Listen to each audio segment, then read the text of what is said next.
जय श्री हरि। परम पिता परमेश्वर की कृपा आप सभी पर हमेशा बनी रहे। आज हम सब मिलकर सुनेंगे पद्मा और पद्मिनी नाम से जानी जाने वाली एकादशी की व्रत कथा, जो कि अपने आप में कई रहस्यों को समेटे हुए है और इसे बड़ी ही पवित्र और पावन माना जाता है। प्यारे भक्तों, इस संसार में अनेक व्रत और पर्व आते हैं, किंतु कुछ तिथियां ऐसी होती हैं जिन्हें स्वयं भगवान विष्णु की विशेष कृपा प्राप्त होती है और उन्हीं को समर्पित होती हैं। ऐसी ही एक दुर्लभ और महान तिथि है पद्मिनी एकादशी। पद्मिनी एकादशी कोई साधारण एकादशी नहीं है। यह अति दुर्लभता से प्राप्त होने वाली एकादशी है, जो कि 3 सालों में केवल एक बार आती है। और पुराणों में ऐसा वर्णित है कि जो भी श्रद्धा और विश्वास से विधि विधान पूर्वक पद्मिनी एकादशी का व्रत मात्र करता है, उसके जीवन के बड़े से बड़े दुख दूर होने लगते हैं। भगवान श्री हरि की कृपा उस पर हमेशा बनी रहती है। संतान सुख, समृद्धि, मानसिक शांति और भक्ति का आशीर्वाद श्री हरि के द्वारा उसे प्राप्त होता है। पद्म पुराण में बताया गया है पद्मिनी एकादशी की महिमा क्या है और उसका अति सुंदर वर्णन मिलता है। यह व्रत भगवान विष्णु को अति प्रिय माना गया है। वैसे तो साल भर की सारी एकादशियां भगवान विष्णु को ही समर्पित होती हैं। जो भी प्राणी, जो भी मनुष्य सच्चे मन से पद्मिनी एकादशी का पालन करता है, उसके पाप नष्ट हो जाते हैं और जीवन में शुभता आने लगती है। प्राचीन समय की बात है, महिष्मती नगरी में एक अति तेजस्वी और धर्मात्मा राजा राज्य करते थे और उनका नाम था राजा कृतवीर्य। राजा कृतवीर्य न्यायप्रिय थे। उनकी प्रजा उनसे अति प्रेम करती थी। राज्य में धर्म का पालन होता था, ब्राह्मणों का सम्मान किया जाता था, गाय माता की सेवा होती थी, यज्ञ और दान का कार्य लगातार चलता रहता था। राजा प्रतिदिन प्रातःकाल स्नान करके भगवान विष्णु का पूजन किया करते, तुलसी दल अर्पित करते और दीपक जलाकर श्री हरि को याद करते थे, यानी उनका स्मरण करते थे, उनके मंत्रों का जाप करते थे। उनकी पत्नी रानी पद्मिनी भी अत्यंत धार्मिक और पतिव्रता स्त्री थी। वे भगवान विष्णु की परम भक्त थी। महल में प्रतिदिन भजन और पूजा हुआ करती थी। सब कुछ होते हुए भी उनके जीवन में एक ऐसा दुख था जिसकी वजह से राजा रानी यानी दोनों पति पत्नी बड़े परेशान रहते थे। और वो क्या था? वो था राजा और रानी के कोई संतान नहीं थी। महल का वैभव सुख होते हुए भी उनके हृदय में हमेशा खालीपन बना रहता था। रानी पद्मिनी जब महल की दासियों को अपने बच्चों के साथ खेलते देखती तो उनका मन बड़ा व्याकुल हो उठता था। वे भगवान विष्णु के सामने बैठकर हाथ जोड़कर प्रार्थना करती, हे नारायण, यदि हमने जीवन में कभी कोई पुण्य किया हो तो हमें संतान सुख प्रदान कीजिए। इसी तरह से समय बीतता गया। अनेकों उपाय किए गए, यज्ञ किए, दान दिए गए, तपस्वियों का आशीर्वाद लिया गया, किंतु उन्हें संतान प्राप्त नहीं हुई। धीरे धीरे राजा कृतवीर्य का मन राज सुख से हटने लगा। राजसभा में बैठते, लेकिन उनका मन हमेशा उदास रहता था। दिमाग उन्हीं विचारों में उलझा रहता था। उत्सवों में भी आनंद नहीं आता था। एक दिन शाम के समय राजा महल की छत पर अकेले खड़े हुए थे। उनके मुख पर चिंता साफ झलक रही थी। उसी समय रानी पद्मिनी वहां आ पहुंची और उन्होंने धीमे स्वर में पूछा, स्वामी, आप इतने चिंतित क्यों दिख रहे हैं? राजा कृतवीर्य बोले, रानी, यह राज्य, यह वैभव, यह सुख, धन दौलत सब अधूरा लगता है, बेमायना लगता है। हमारे बाद हमारे वंश को आगे बढ़ाने वाला कोई भी नहीं है। रानी पद्मिनी की आंखें नम हो गई। उन्होंने कहा, स्वामी, अब संसार के उपायों पर मेरा तो भरोसा नहीं रहा। केवल भगवान श्री हरि ही हमारी सहायता कर सकते हैं, क्योंकि वो अगर करना चाहें तो ऐसा कोई भी काम नहीं है जो ना हो। राजा यह सुनकर कुछ क्षण तो मौन रहे, फिर बोले, यदि भगवान को प्रसन्न करने के लिए तपस्या भी करनी पड़े तो मैं उसके लिए भी तैयार हूँ। उसी समय राजा और रानी ने ऐसा निश्चय किया कि वह राजमहल छोड़कर वन में जाकर भगवान विष्णु की आराधना करेंगे। अगले दिन राजा ने राज्य की जिम्मेदारियां मंत्रियों को सौंप दी, राजसी वस्त्र त्याग दिए और मुकुट भी उतार दिया। रानी पद्मिनी ने भी अपने आभूषण यानी जेवर त्याग दिए। फिर दोनों पति पत्नी वन की ओर प्रस्थान कर गए। जो राजा कभी स्वर्ण सिंहासन पर बैठता था वही अब साधारण वस्त्र पहने हुए कठिन वन मार्ग पर चल रहा था। रानी पद्मिनी भी बिना किसी शिकायत के अपने पति के पीछे पीछे चल रही थी। सघन वन में पहुंचकर दोनों ने एक छोटी सी कुटिया बनाई और वहीं दोनों पति पत्नी रहने लगे। अब उनका जीवन पूरी तरह से बदल चुका था। प्रातःकाल स्नान, भगवान विष्णु का पूजन, तुलसी की सेवा, हरि नाम जप और कठोर तपस्या, मात्र यही उनके जीवन में रह गया था। राजा कृतवीर्य कभी केवल फल खाकर रहते तो कभी कई दिनों तक केवल जल ग्रहण करते थे। वे घंटों ध्यान में बैठे रहते और भगवान विष्णु का नाम जपते रहा करते। ओम नमो भगवते वासुदेवाय। रानी पद्मिनी भी अपने पति के साथ हर कठिनाई सहन कर रही थी। वे प्रतिदिन भगवान से केवल एक ही प्रार्थना किया करती कि हे श्री हरि, हमारे जीवन का दुख दूर कीजिए। वर्ष बीतने लगे, तपस्या बढ़ती गई, लेकिन भगवान की ओर से कोई भी संकेत नहीं मिला जिसे कि शुभ कहा जा सके। धीरे धीरे राजा कृतवीर्य का शरीर दुर्बल होने लगा। उनका तेज बढ़ता जा रहा था, लेकिन शरीर क्षीण होता जा रहा था। रानी पद्मिनी यह देखकर अत्यंत दुखी रहने लगी। एक दिन उन्होंने देखा कि राजा तपती धूप में ध्यान मग्न बैठे हैं। कई घंटों से उन्होंने जल तक ग्रहण नहीं किया था। उनका शरीर माने कमजोरी के कांप रहा था, किंतु वे ध्यान से नहीं उठे। रानी पद्मिनी की आंखों से आंसू बहने लगे। उन्होंने मन ही मन कहा, हे प्रभु, मेरे स्वामी ने आपके लिए सब कुछ त्याग दिया, कृपा करके अब उन पर दया कीजिए।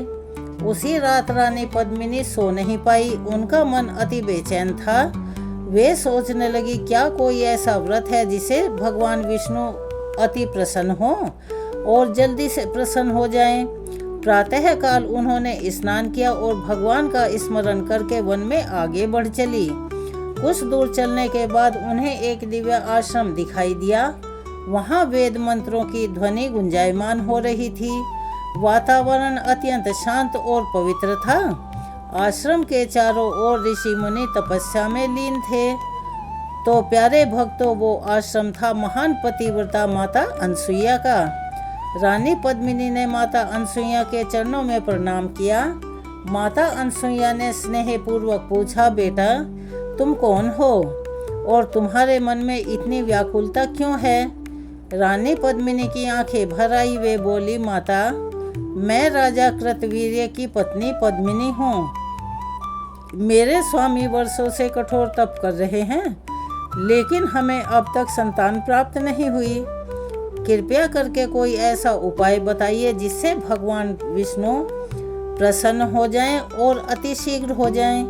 माता अनसुईया कुछ क्षण ध्यान में मग्न रही। फिर उनके मुख पर हल्की सी मुस्कान आई। वे बोली, पुत्री, तुम्हारी भक्ति और तुम्हारा धैर्य देखकर मैं प्रसन्न हूँ। सुनो, एक अत्यंत दुर्लभ और महान व्रत है पद्मिनी एकादशी। रानी पद्मिनी ने जैसे ही पद्मिनी एकादशी का नाम सुना, उनके मन में आशा की किरण जाग उठी। माता अनसुईया बोली, पद्मिनी एकादशी भगवान विष्णु को अति प्रिय है। यह व्रत हर किसी को प्राप्त नहीं होता। जो श्रद्धा और नियम पूर्वक पद्मिनी एकादशी का पालन करता है, उसकी सभी मनोकामनाएं, वो छोटी हों बड़ी हों, पूर्ण होने लगती हैं। रानी पद्मिनी विनम्र होकर दोनों हाथ जोड़कर बोली, माता, कृपा करके मुझे पद्मिनी एकादशी की संपूर्ण विधि बतलाइए। माता अनसुईया के मुख से पद्मिनी एकादशी का नाम सुनते ही रानी पद्मिनी के हृदय में आशा का दीपक जल उठा। वर्षों से जो मन निराशा और दुख में डूबा हुआ था, उसमें पहली बार विश्वास की किरण दिखाई दी। रानी पद्मिनी ने विनम्रता के साथ कहा, माता अनसुईया के चरणों में मस्तक झुकाया और बोली, माते, यदि पद्मिनी एकादशी का व्रत भगवान विष्णु को प्रिय है, यदि इस व्रत से भगवान प्रसन्न होते हैं, तो कृपा करके इसकी संपूर्ण विधि मुझे बतला दीजिए। मैं अपने प्राणों से भी अधिक श्रद्धा के साथ यह व्रत करूंगी। माता अनसुईया ने प्रेम से रानी को अपने समीप बैठाया। आश्रम का वातावरण अत्यंत शांत था। मंद मंद सुगंधित पवन बह रही थी। यज्ञ की सुगंध चारों ओर फैल रही थी। ऋषि मुनि जप तप ध्यान में लीन थे। उसी पवित्र वातावरण में माता अनसुईया ने पद्मिनी एकादशी का महात्म्य सुनाना शुरू किया। वे बोली, बेटी, यह पद्मिनी एकादशी अति दुर्लभ है। यह साधारण एकादशी नहीं है। यह भगवान विष्णु की विशेष कृपा प्राप्त करने वाली एकादशी है। जो मनुष्य श्रद्धा, नियम और पवित्रता के साथ पद्मिनी एकादशी का पालन करता है, उसके जीवन के नहीं, उसके पूर्व जन्मों के भी बड़े से बड़े दुख दूर होने लगते हैं। फिर माता अनसुईया ने कहा, इस व्रत में केवल उपवास ही महत्वपूर्ण नहीं है, मन की शुद्धि, वाणी की मधुरता और भगवान के प्रति सच्चा समर्पण भी अति आवश्यक है। तो प्यारे भक्तों, यही एकादशी का वास्तविक रहस्य है। केवल अन्न का त्याग करना ही व्रत नहीं होता, मन को भगवान में लगाना ही सच्चा व्रत कहलाता है। माता अनसुईया बोली, पद्मिनी एकादशी से एक दिन पहले मनुष्य को सात्विक रहना चाहिए। क्रोध, झूठ, अपशब्द और बुरे विचारों से दूर रहना चाहिए। प्रातः काल ब्रह्म मुहूर्त में उठकर स्नान करना चाहिए। भगवान विष्णु का पूजन करना चाहिए। पीले पुष्प अर्पित करने चाहिए। तुलसी दल चढ़ाना चाहिए, क्योंकि तुलसी के बिना विष्णु भगवान की पूजा कभी भी पूर्ण नहीं होती। और पूरे दिन भगवान का नाम जपना चाहिए। रानी पद्मिनी अत्यंत ध्यान से सब कुछ सुन रही थी। माता अनसुईया आगे बोली, पद्मिनी एकादशी के दिन रात्रि जागरण का विशेष महत्व बताया गया है। उस रात हरि नाम का संकीर्तन करना चाहिए, दीपदान करना चाहिए। भगवान विष्णु की कथा अवश्य ही सुने और सुनानी चाहिए। जो भक्त श्रद्धा से ऐसा करता है, उस पर भगवान की विशेष कृपा बरसती है। फिर उन्होंने गंभीर स्वर में कहा, बेटी, एक और विशेष बात ध्यान रखने योग्य है। इस व्रत में अहंकार नहीं होना चाहिए। भगवान को दिखावा बिल्कुल भी प्रिय नहीं है। वे केवल सच्चा भाव देखते हैं। रानी पद्मिनी की आंखों में आंसू आ गए। वे बोली, माते, मेरे स्वामी वर्षों से तपस्या कर रहे हैं। उनका शरीर अत्यंत दुर्बल हो चुका है।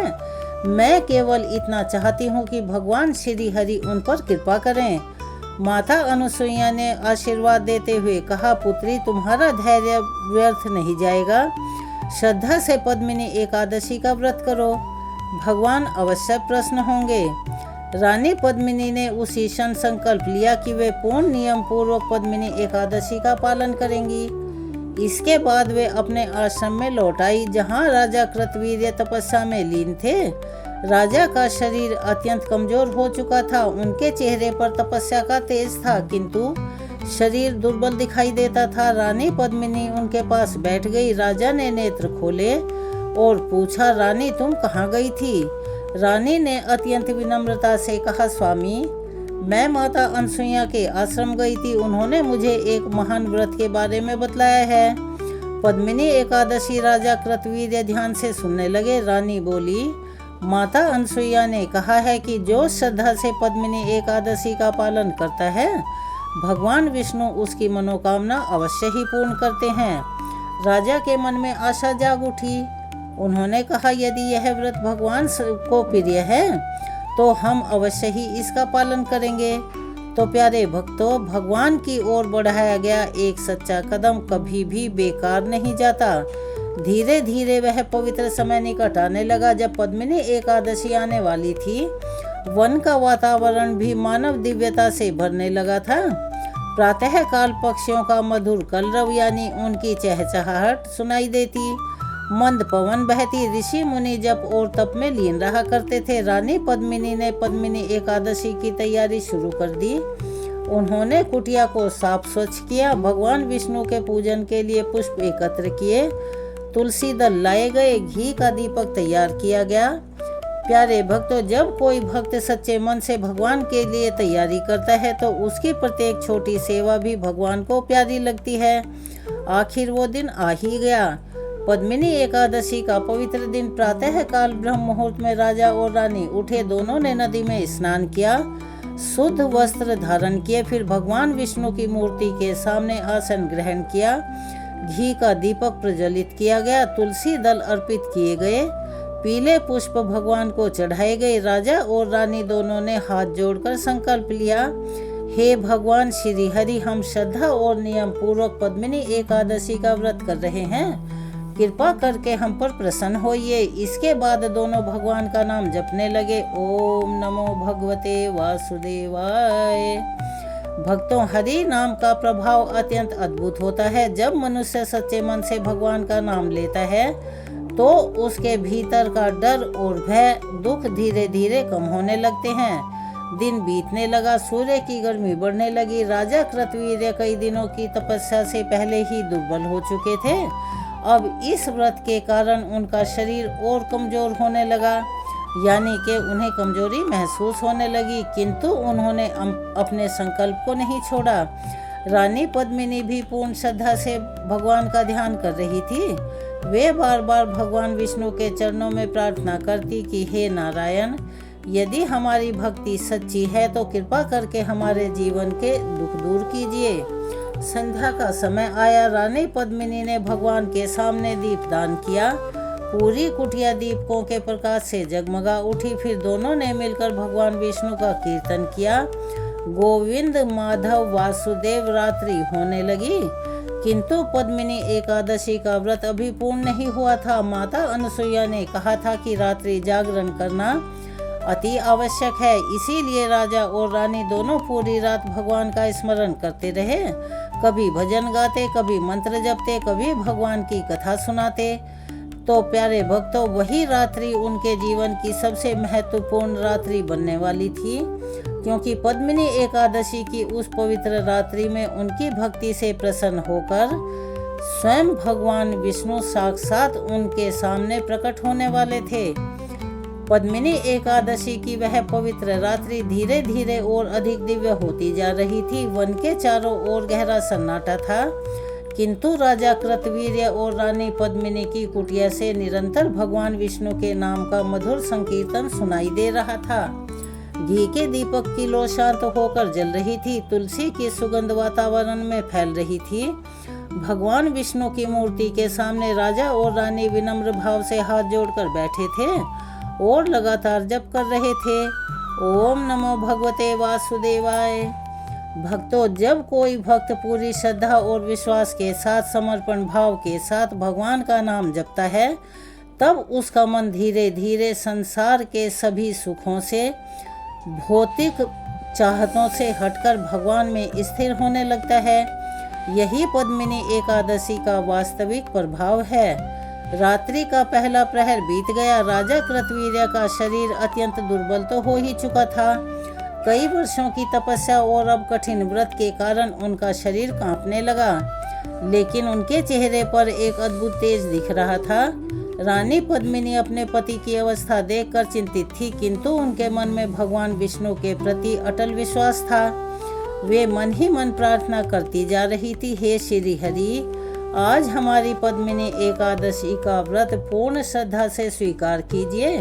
हमारे जीवन का जो अंधकार है उसे दूर कीजिए। धीरे धीरे रात और गहराती गई। वन के वृक्षों के बीच से मंद पवन बह रही थी। ऊपर आकाश में असंख्य तारे चमक रहे थे। ऐसा लग रहा था मानो संपूर्ण प्रकृति भी उस पवित्र पद्मिनी एकादशी व्रत की साक्षी बन गई हो। राजा कृतवीर्य ने रानी पद्मिनी की ओर देखा और धीमे स्वर में कहा, रानी, वर्षों की तपस्या के बाद आज मन में एक अद्भुत शांति का एहसास हो रहा है। रानी पद्मिनी बोली, स्वामी, यह सब पद्मिनी एकादशी की महिमा है। माता अनसुईया ने सच ही कहा था, यह व्रत भगवान विष्णु को अति प्रिय है। तो भक्तों, भगवान के प्रति सच्चा विश्वास ही भक्त की सबसे बड़ी ताकत होता है। इसी बीच रात्रि का दूसरा प्रहर शुरू हुआ। राजा और रानी दोनों ने भगवान विष्णु के समक्ष भजन गाना शुरू किया। गोविंद दामोदर माधवेति नारायण वासुदेव हरि।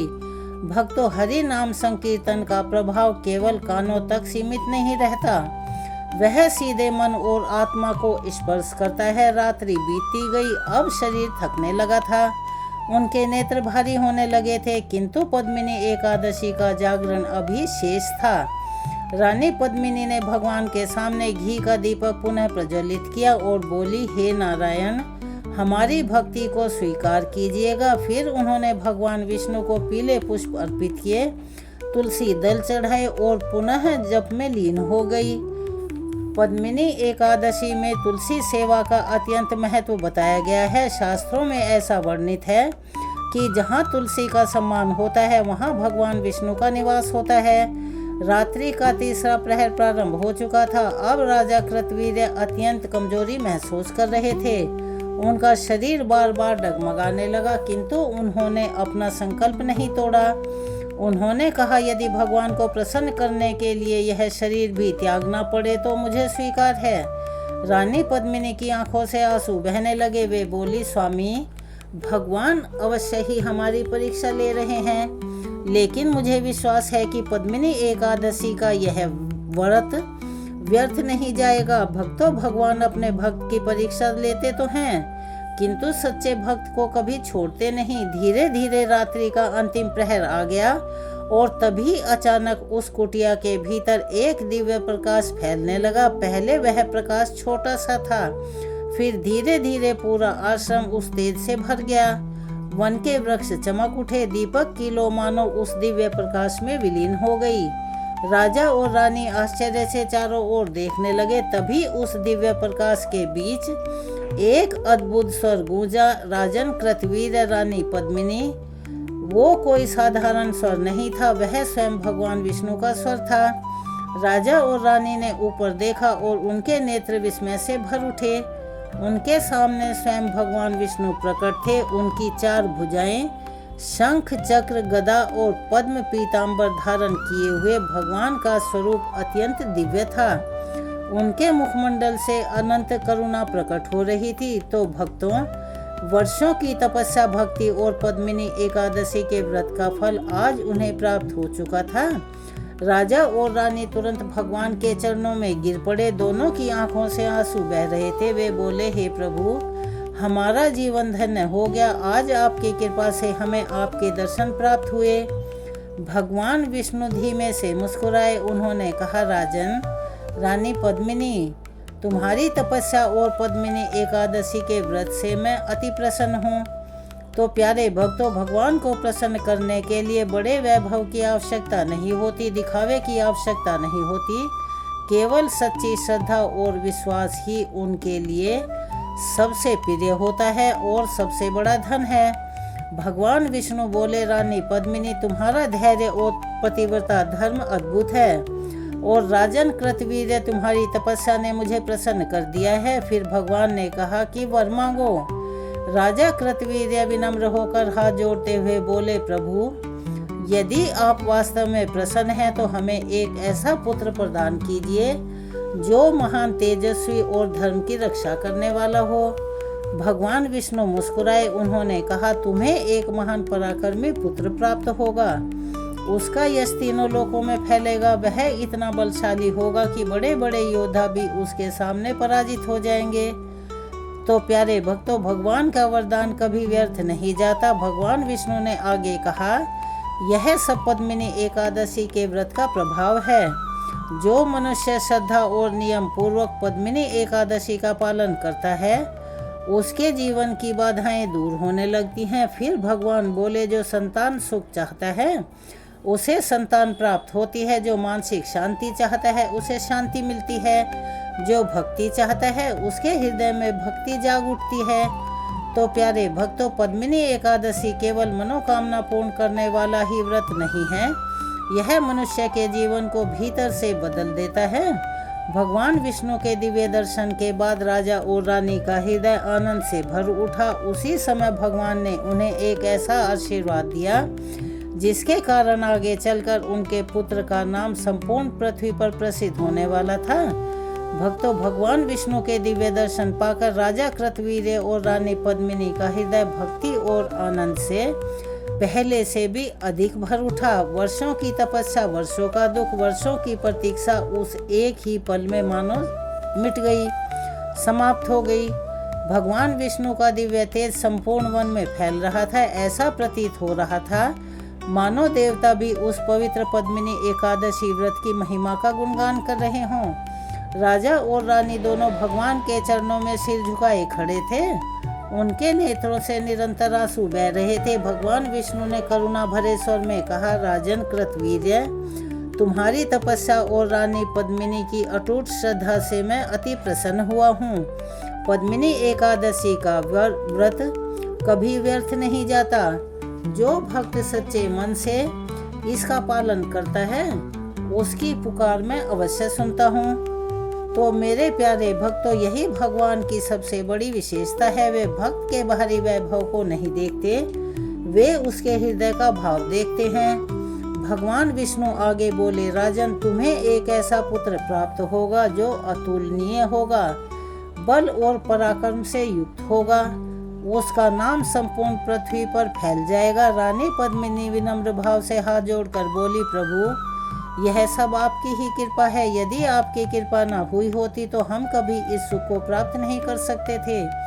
भगवान मुस्कुराए। फिर उन्होंने कहा, यह मत समझो कि केवल तपस्या से मैं प्रसन्न हुआ हूँ। तुम्हारी पद्मिनी एकादशी की श्रद्धा ने मुझे सबसे अधिक प्रसन्न किया है। पद्मिनी भक्त एकादशी भक्त के जीवन का अंधकार दूर करती है। तो भक्तों, भगवान के ऐसे वचन सुनकर राजा और रानी का मन और भी अधिक भक्ति से लबालब भर गया। कुछ ही क्षणों के बाद भगवान विष्णु अंतर्ध्यान हो गए, किंतु उनके जाने के बाद भी वो कुटिया दिव्य प्रकाश से भरी हुई थी। राजा कृतवीर्य और रानी पद्मिनी देर तक भगवान के चरणों को स्मरण करते रहे। प्रातः काल होने लगा। पूर्व दिशा में सूर्य की लालिमा छा गई और जो वन अब तक शांत था वहां पक्षियों का मधुर कलरव सुनाई देने लगा। किंतु अब राजा और रानी के जीवन में निराशा नहीं थी। उनके मन में विश्वास था कि भगवान विष्णु का आशीर्वाद अवश्य ही पूरा होगा। तो भक्तों, भगवान का दिया हुआ वचन कभी भी झूठ नहीं होता। कुछ समय बीता और फिर वह शुभ दिन आया जब रानी पद्मिनी ने एक तेजस्वी पुत्र को जन्म दिया।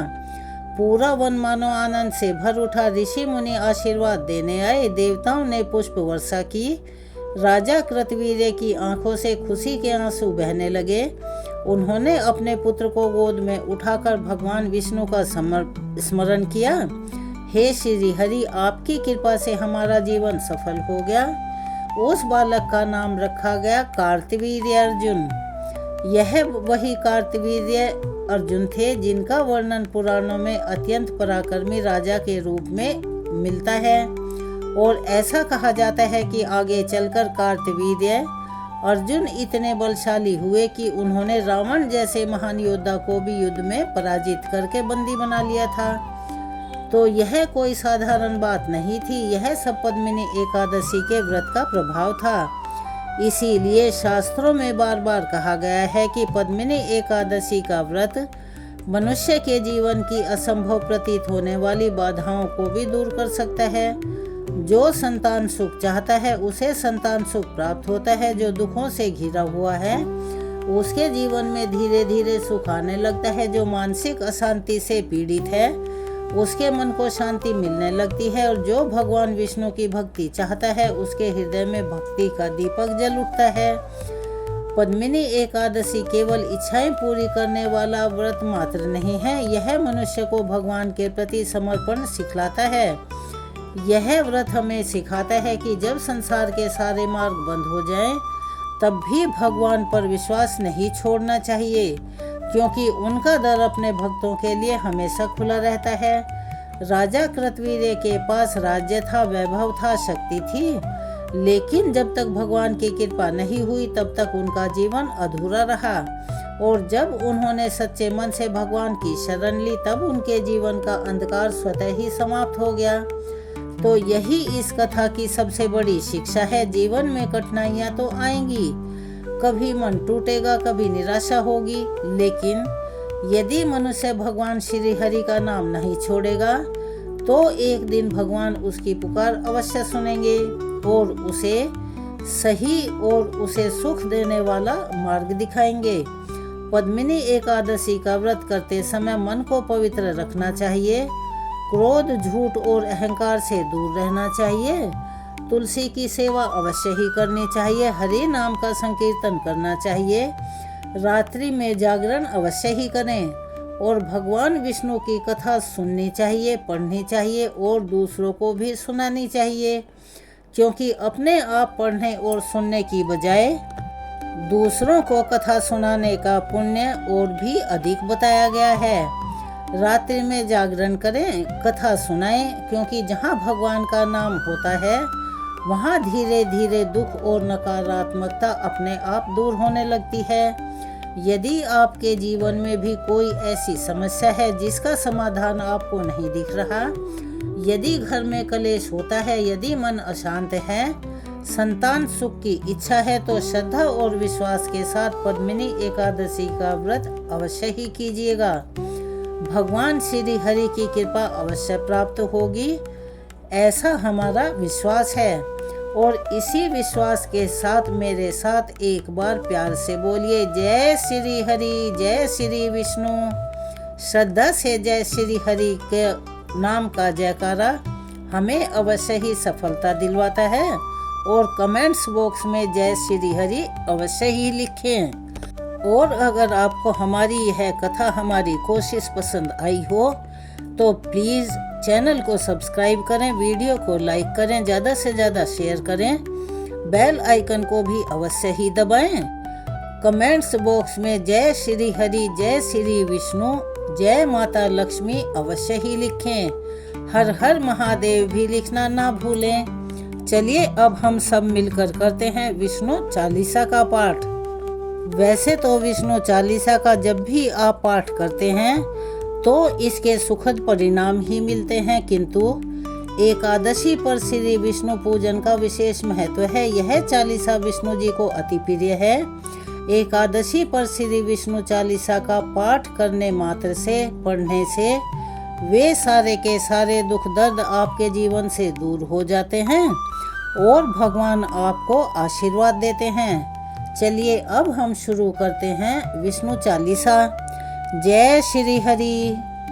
विष्णु सुनिए विनय सेवक की चितलाय, कीरत कुछ वर्णन करूं दीजे ज्ञान बताए।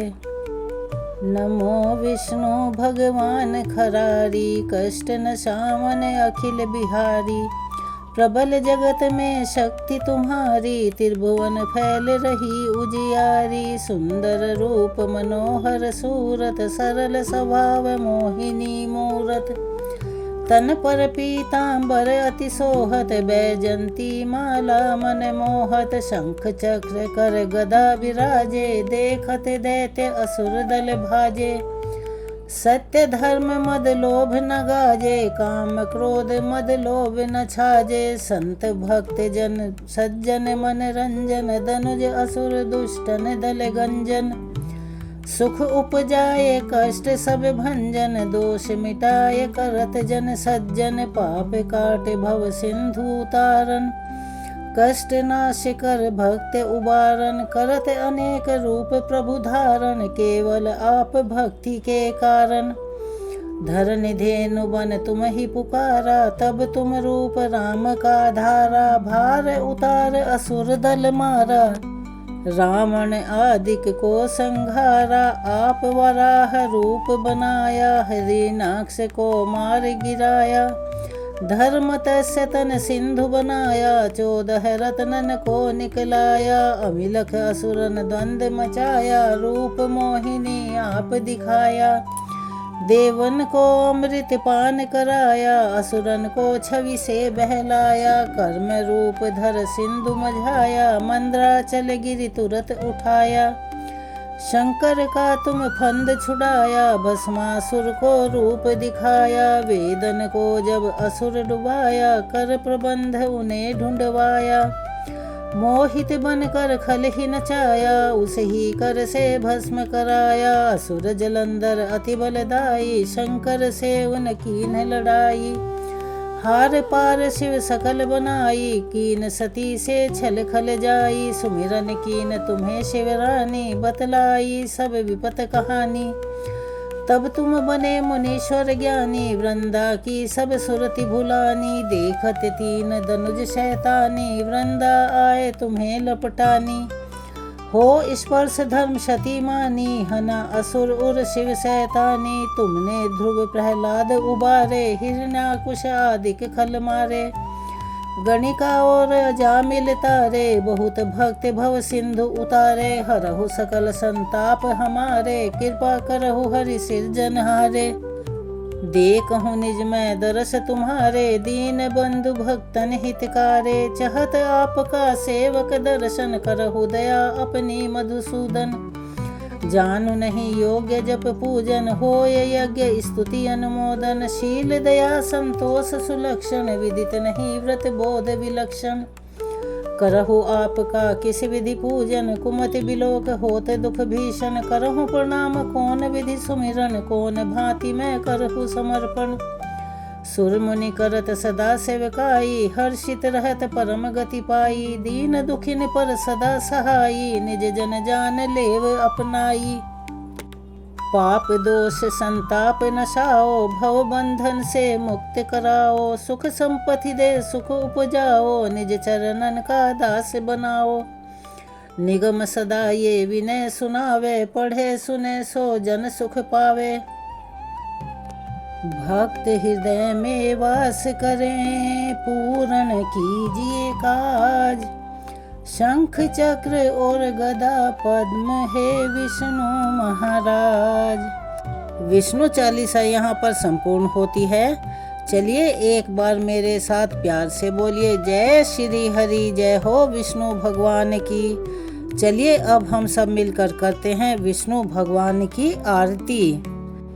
ओम जय जगदीश हरे, स्वामी जय जगदीश हरे। भक्त जनों के संकट, दास जनों के संकट, क्षण में दूर करे। ओम जय जगदीश हरे। जो ध्यावे फल पावे, दुख बिन से मन का। स्वामी दुख बिन से मन का, सुख संपत्ति घर आवे। सुख संपत्ति घर आवे, कष्ट मिटे तन का। ओम जय जगदीश हरे। मात पिता तुम मेरे, शरण गहूँ किसकी। स्वामी शरण गहूँ किसकी। तुम बिन और न दूजा, प्रभु बिन और न दूजा। आस करूँ जिसकी। ओम जय जगदीश हरे। तुम पूर्ण परमात्मा, तुम अंतर्यामी। स्वामी तुम अंतर्यामी। पार ब्रह्म परमेश्वर, पार ब्रह्म परमेश्वर। तुम सबके स्वामी। ओम जय जगदीश हरे। तुम करुणा के सागर, तुम पालन करता। स्वामी तुम पालन करता। मैं मूरख खल कामी, मैं सेवक तुम स्वामी। कृपा करो भरता। ओम जय जगदीश हरे। तुम हो एक अगोचर सबके प्राणपति, स्वामी सबके प्राणपति। किस विध मिलूं दया मैं, किस विध मिलूं गोसाई, तुमको मैं कुमति। हरि ओम जय जगदीश हरे। दीन बंधु दुख हरता तुम ठाकुर मेरे, स्वामी तुम ठाकुर मेरे। अपने हाथ उठाओ, अपनी शरण लगाओ, द्वार पड़ी मैं तेरे। हरि ओम जय जगदीश हरे। विषय विकार मिटाओ, पाप हरो देवा, स्वामी कष्ट हरो देवा। श्रद्धा भक्ति बढ़ाओ, श्रद्धा प्रेम बढ़ाओ, संतन की सेवा। हरि ओम जय जगदीश हरे। तन मन धन ये जीवन सब कुछ है तेरा, स्वामी सब कुछ है तेरा। तेरा तुझको अर्पण, तेरा तुझे समर्पण, क्या लागे मेरा। हरि ओम जय जगदीश हरे। विष्णु जी की आरती जो कोई नर गावे, स्वामी प्रेम सहित गावे। कहत शिवानंद स्वामी, भजत हरि हर स्वामी, मनवांछित फल पावे। ओम जय जगदीश हरे। ओम जय जगदीश हरे। स्वामी जय जगदीश हरे। स्वामी जय दीनानाथ हरे। भक्त जनों के संकट पल में दूर करे। हरि ओम जय जगदीश हरे। विष्णु भगवान की आरती यहाँ संपूर्ण होती है। चलिए अब हम करते हैं तुलसी महारानी की आरती, क्योंकि तुलसी की आरती के बिना कभी भी एकादशी का व्रत और कथा संपूर्ण नहीं मानी जाती। तो आइए हम सब मिलकर करें तुलसी माता की आरती। तुलसी महारानी नमो नमो, तुलसी महारानी नमो नमो। हरि की पटरानी नमो नमो। धन तुलसी पूरण तप कीनो, धन तुलसी पूरण तप कीनो। शालिग्राम बनी पटरानी नमो नमो, तुलसी महारानी नमो नमो। हरि की पटरानी नमो नमो। जाके पत्र मंजरी कोमल, जाके पत्र मंजरी कोमल। श्रीपति कमल चरण लपटानी नमो नमो, तुलसी महारानी नमो नमो। हरि की पटरानी नमो नमो। धूप दीप नवैध आरती, धूप दीप नवैध आरती। पुष्पन की वर्षा बरसानी नमो नमो, तुलसी महारानी नमो नमो। हरि की पटरानी नमो नमो। 56 भोग 3600 व्यंजन, 56 भोग 3600 व्यंजन। बिन तुलसी हरि एक न मानी नमो नमो, तुलसी महारानी नमो नमो। हरि की पटरानी नमो नमो। सब सखी मैया तेरो यश गावें, सब सखी मैया तेरो यश गावें। भक्ति दान दीजो महारानी, नमो नमो हर की पटरानी, नमो नमो तुलसी महारानी, नमो नमो हर की पटरानी, नमो नमो तुलसी महारानी, नमो नमो। तुलसी महारानी की आरती यहाँ संपूर्ण होती है। आइए एक बार मेरे साथ प्यार से बोलिए, तुलसी माता की जय। आप सभी से हाथ जोड़कर निवेदन है कि अगर आप चैनल पर नए हैं तो प्लीज़ हमारे चैनल को सब्सक्राइब करें, वीडियो को लाइक करें, ज़्यादा से ज़्यादा शेयर करें, बेल आइकन को भी अवश्य ही दबाएं। कमेंट्स बॉक्स में जय श्री हरि, जय हो विष्णु भगवान की, लक्ष्मी माता की जय हो, हर हर महादेव लिखना ना भूलें। अपना सहयोग और प्यार हमें ऐसे ही प्रदान करते रहें। धन्यवाद।